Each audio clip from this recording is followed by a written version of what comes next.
Hey guys, Boris Lasser from BKT. Good to be with you again. This week I want to show you something a little different, but at the same time also extremely dangerous. So if you're going to follow some of these rules, always use a stop in this particular strategy, because unlike any other strategy that I've shown you, this is the one that will guarantee to blow you out if you do not control risk in this particular strategy. What I want to discuss this week is the idea of martingaling. Martingaling is basically the idea of adding to a position when price goes against you so that you can recover your profits much quicker. It's a very seductive strategy, but it generally almost never works the way it's supposed to, because what happens is there are times when price simply moves too much in one direction and you blow out your account. So one of the things that I kind of want to discuss today was how we could modify the martingale strategy and basically trade like market makers. What do market makers do? Market makers basically always fade the move, because market makers' job is to provide liquidity. And liquidity basically means everybody demanding price in one direction. So if prices are going up, market makers are selling, and if prices are going down, market makers are buying. Generally, that actually tends to be a relatively positive expectancy strategy, because what happens is price never goes in one direction, it always has a correction, and during these corrections when market makers make back their money. However, it can be a very dangerous strategy to apply without any kind of risk control. The standard martingale strategy basically says sell here, if it goes up sell more, if it goes up sell more, and then eventually it'll turn around and you'll be able to recoup all your losses very quickly. That is not what I'm going to suggest we try and do here. I want to show you a variation on the martingale strategy that I think has the advantage of some of the statistical reasons for why it works versus some of the disadvantage of basically blowing up your account if it doesn't go your way.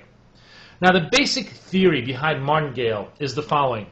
Everybody knows statistically that when we're playing heads or tails, every single flip of the coin is independent, and the thing that you've always been taught is that every single flip of the coin is a 50-50 proposition, that it doesn't matter what happened before, every single flip is going to be a 50-50 proposition.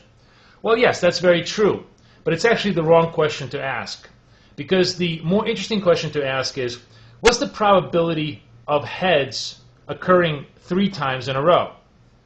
And that probability actually is much lower than 50-50. It's 1.5 times 1.5 times 1.5. It basically is 12%.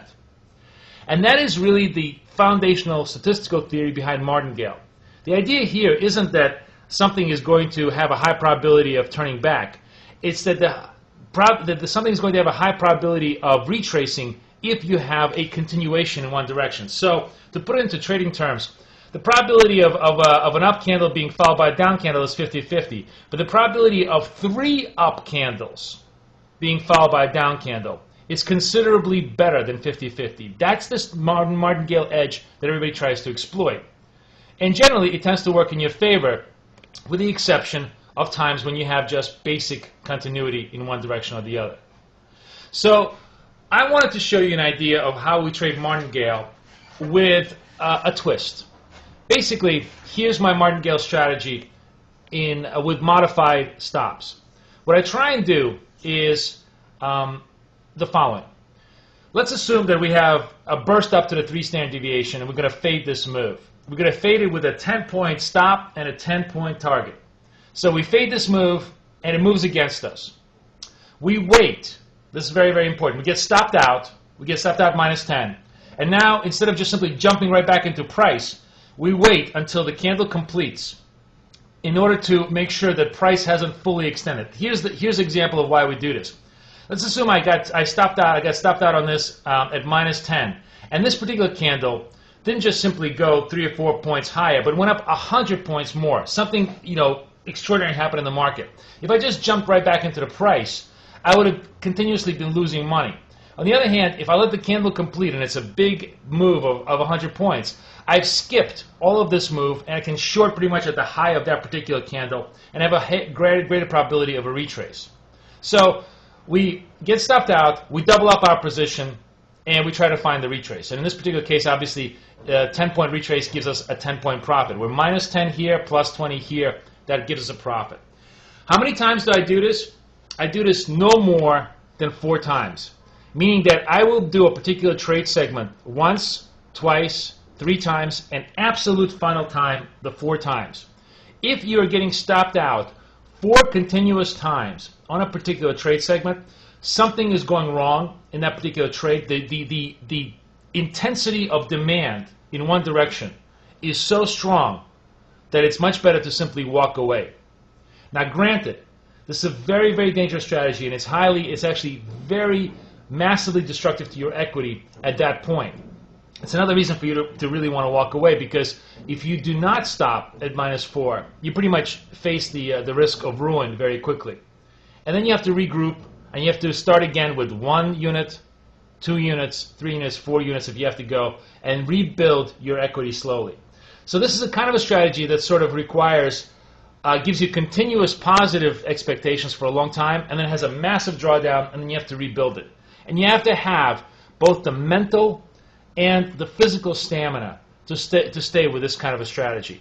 I want to show you, so this is basically a 5-minute chart. I have to go back to the 15-minute chart to show you the demarcations of the strategy, only because I did this during the middle of the week. I didn't get a chance to do it at the end of the week, and Oenda doesn't go back. So you can see that, for example, that here's an example. This is a 15-minute chart, but assume this is a 5-minute chart, and I'm basically buying on the lower Bollinger Band.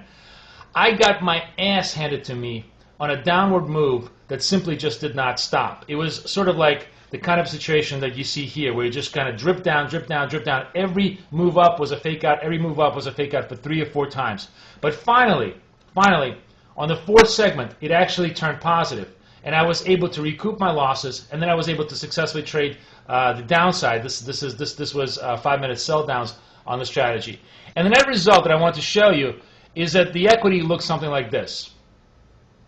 You have a very, very sharp drawdown when you're just constantly basically absorbing losses, losses, losses. And then, if you stick with the strategy, you have a very quick recoup rate. And by the end of it, I was able to basically break myself to even. So next week, I'm going to trade this full force every single day. And we're going to see just how well the equity strategy does over a longer term period of time. But again, there are 2 things I warn you about this strategy. Number 1, you must absolutely use intra-strategy stops. That is, every single segment, if it stops you out, you must get out. And you must stop the strategy on any particular trade position after 4 tries if you want to be able to preserve your equity to fight another day. So this is Boris Schlossberg. I'm wishing you the best of luck. We're going to martingale like market makers next week, and I hope to talk to you then. Over and out.